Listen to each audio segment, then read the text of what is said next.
Hi everyone.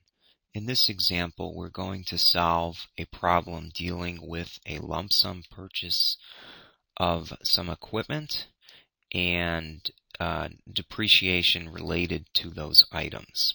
Now, the problem appears in yellow before you.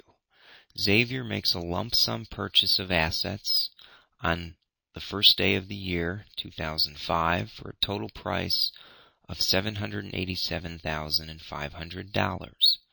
The items included in the purchase and their estimated values are given. Okay, what we first want to do is prepare a table showing how we would allocate that lump sum purchase to the assets that we've acquired, and then prepare the journal entry to record that purchase.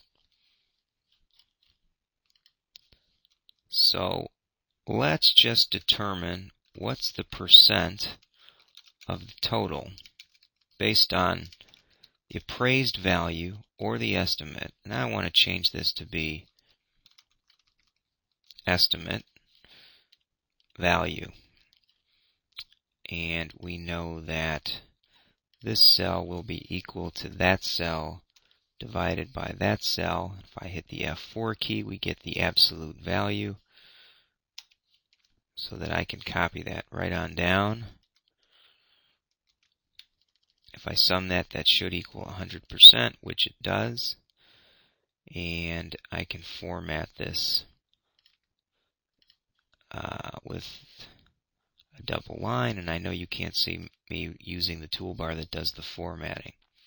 Okay, so then once we have that, we have a reasonable basis to come up with an apportioned cost amount. And we can then take the $787,000 value and figure out the apportioned cost based on that value. So why don't I just drop in the total price here. We'll just put it down right here. We'll format that as currency to make this easy.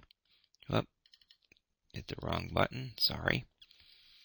And now we can take that cell using the absolute value, which you can quickly do with the F4 key, and multiply it times that percentage. We copy those down, sum the answer, we should equal the same number we do, so we know we've done it correctly. And now I can format this cell this way. And we've done the work. Now I'm just going to turn, I think that's fine. Right there we see the apportioned cost. You see I really didn't need to put this cell in there, but I did use it so that we could make sure it rounded correctly. And it certainly did. So we've calculated the apportioned cost. Now let's make the journal entry. Now rather than me keying the debits and credits, what I do is I've prepared it off the page, and I'll just slide that over so you can see it.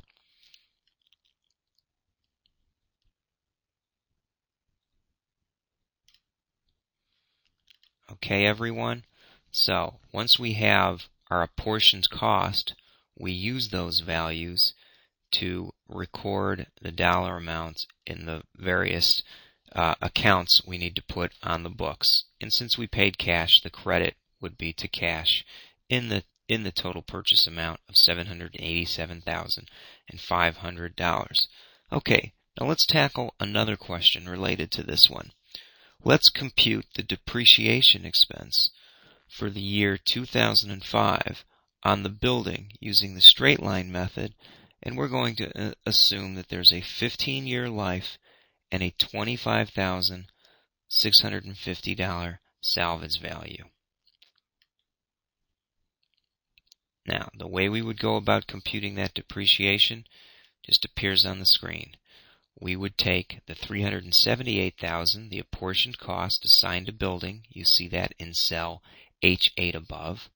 We would subtract out the residual value or salvage value of $25,650, And once we have that amount, which I call the depreciable base, we divide it by 15 years, and we come up with the depreciation amount of $23,490. Now let's tackle one other part of this problem. Let's ask the question, let's compute depreciation expense for year 2005 on the land improvements, but let's assume a 5-year life, and in this case we're using double declining balance.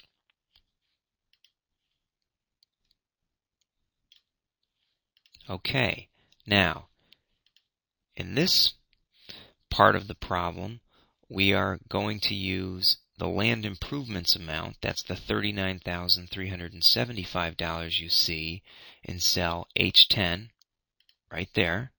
Okay, and with double declining balance we don't consider any residual value. We simply take the straight line rate, which would be the apportioned cost or the cost assigned to whatever asset we're using under a double declining balance method, divided by the number of years of its life.